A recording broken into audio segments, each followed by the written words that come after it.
Hey everyone, this is your girl As Told by Banks and welcome back to my channel. If this is your first video ever watching of me, welcome my dear. Be sure to hit the subscribe button down below so that you never miss one of my fabulous little videos. So today's video is going to be on cruising. Cruising.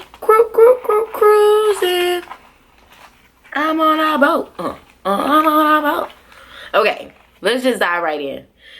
In this video, I will be discussing how cruising works, prices of cruising, sometimes the best time to cruise depending on what you're looking for, and what to pack for cruising. So, what happens from the beginning is that you say, hey, I want to go on a cruise. And then you decide how many people are going to be in your stateroom. So a stateroom is essentially like your hotel room that is on the cruise. So in the room, there will either be one king size bed, which is just two twin beds pushed together, or you can have two separate twin beds, or two bunk beds, or three beds, which would be two twin beds and a little bed that could come off the wall, I guess. You know what I'm talking about? That little flip-up bed thing here. Yeah. So, the amount of people and the type of stateroom that you want will vary your pricing. So, on most ships, they have interior rooms, which means you have no windows in the room. Or in the room, there are little small portholes, which really aren't small, so you can see the water very well from the porthole. May I add that, just in case you're looking to save a little bit of money. You have ocean view rooms, which, again, has a window in it, so you see the view of the ocean when you're on the ship cruising. You have balcony rooms, which has a balcony, and then there are the different level of suite options. So, those are the different types of rooms. And once again, all these rooms are on the ship. So, the price of the cruise that includes your room.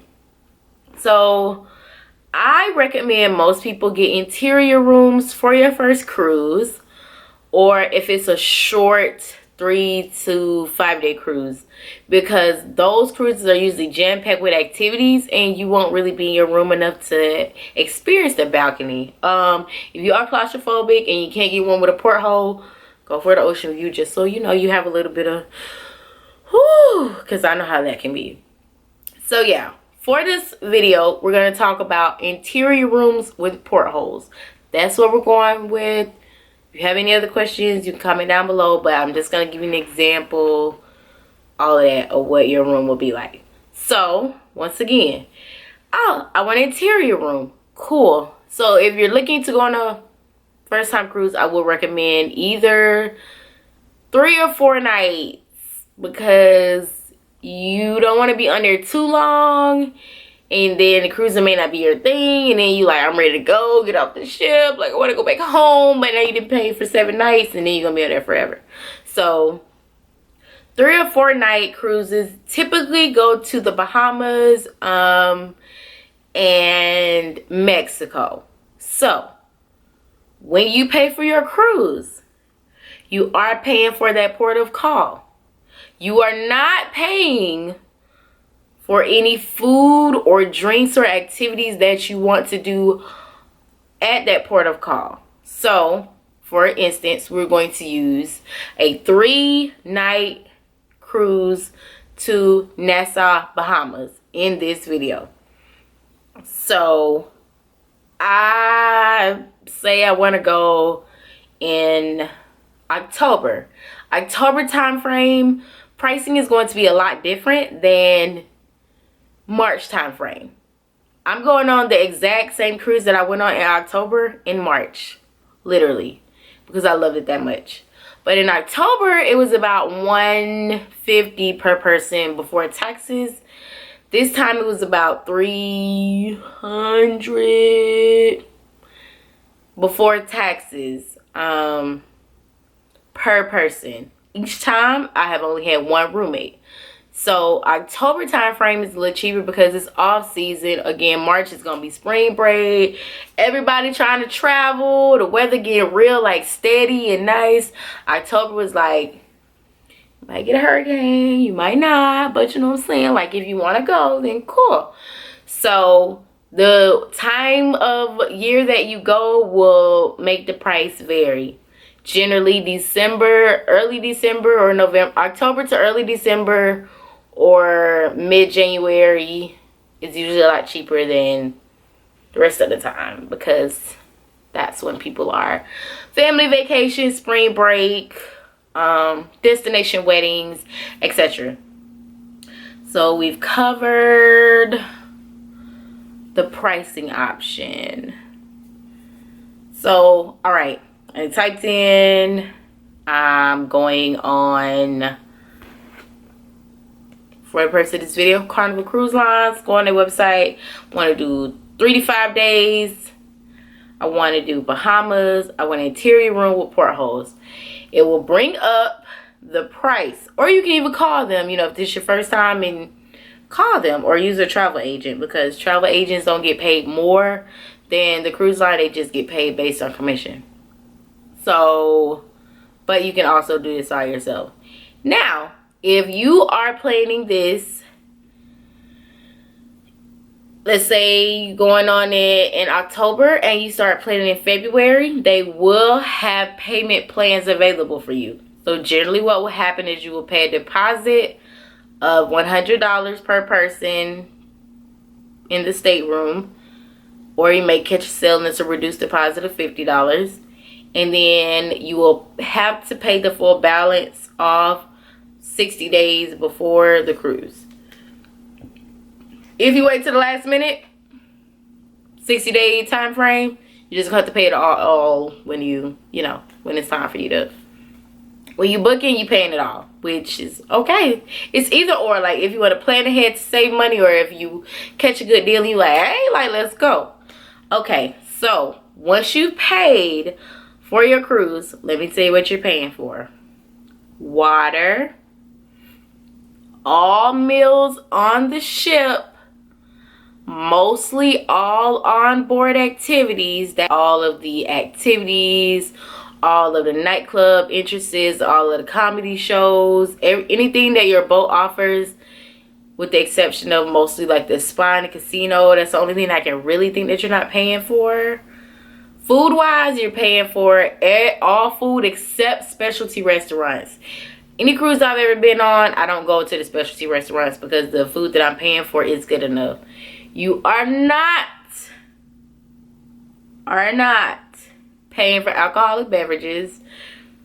And I actually don't think you're paying for like soda either, but you'll just have to pay per drink. Or I know Carnival Cruise Lines offers mostly like $45 per day packages for alcoholic beverages, but you have to pay for the entire length of the cruise for them. And they do have soda packages, which is like $6 or $7. But when I'm on cruises, I usually drink a lot of water because I'm moving, and I don't drink a lot of alcohol anymore, so I don't really need to pay for a package.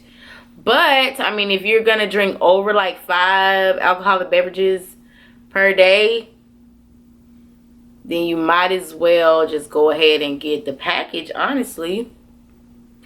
Because each drink for me, each Long Island iced tea was about $10 with the gratuity added, and I still even tipped them more. So if I would have had, like, you know, a couple of those, then it would have been, shoot, I might as well just have got the package. So I hope that makes sense. That makes sense. Cool. Moving right along. Once again, your room is paid for. So the ports of call, how it works is either the ship will dock at a port or tender at a port. Docking at a port is how your ship will be when you're during embarkation, which I will talk about. When you're getting on your ship to leave to go on your cruise, that's called docking. Tendering is where like your ship is floating. This is the ship. And then it stops in the middle of the ocean. They drop the anchors and everything.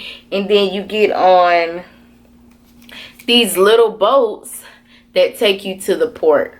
Now, most of the time that happens in like the private islands that the cruise lines have, because they haven't, it's not a lot of ships that come there because it's their own private island, so they just tender instead of building a whole docking station. But tendering for me was like scary, because you on this little boat, it's like got like 30 people on it and it's pushing you onto the island, and like this guy ain't got a lifeboat. I mean, I think you had like a vest. I can't even remember because I haven't been on one that's tendered in a minute, but that's a little bit scary for me. But most of the time they're gonna dock in the port, so they will make the announcement, and when you book your cruise you will know the amount of time that your ship will be docked or tendered at a port. If your ship is tendered or docked at a port from typically 8 a.m. to 5 p.m., you need to be making your way back on the ship by 3:30. Don't play no games. Look, you need to be back on that ship by 3:30. The cruise that I went on in October, we actually docked in Nassau, Bahamas overnight. So we left at 7 a.m. They told everybody you need to be back on by 6:30. I'm like, we need to be back on by 5. Because if you are not back on that ship, they will leave you. They don't do like, all right, like let's get a head count. No, they will leave you, and then you gonna have to like pay to fly back to wherever. Always give yourself that extra hour before. You know what I'm saying? Like, go on a cruise that has a longer docking or tendering time if you really want to just experience life. Trust me on that. So let's talk about the embarkation process. So in order to go on a cruise, you would either need a passport book, passport card, or an original copy of your birth certificate and a valid photo ID. And also, you either have the option of paying in cash for everything that you pay on the ship, plus gratuity, which is like $12 a day that you pay at the end. And that's for all of the stateroom workers that clean your room, like your chefs, all of that. Or you can attach a debit or credit card to your account. What you will get is this. It's called a sign and sell card. This acts as your passport, photo ID, birth certificate thing, and it also acts as your debit card or credit card. So when you get off at the ports and you're coming back on, they will scan this so that they know that you left off the ship, and they will scan it so they know you're back on the ship. Also, and you may not, like, it doesn't have a picture here, but when they scan it, a picture will pop up of you. So they'll know that it's really you and that whatever. So when you're out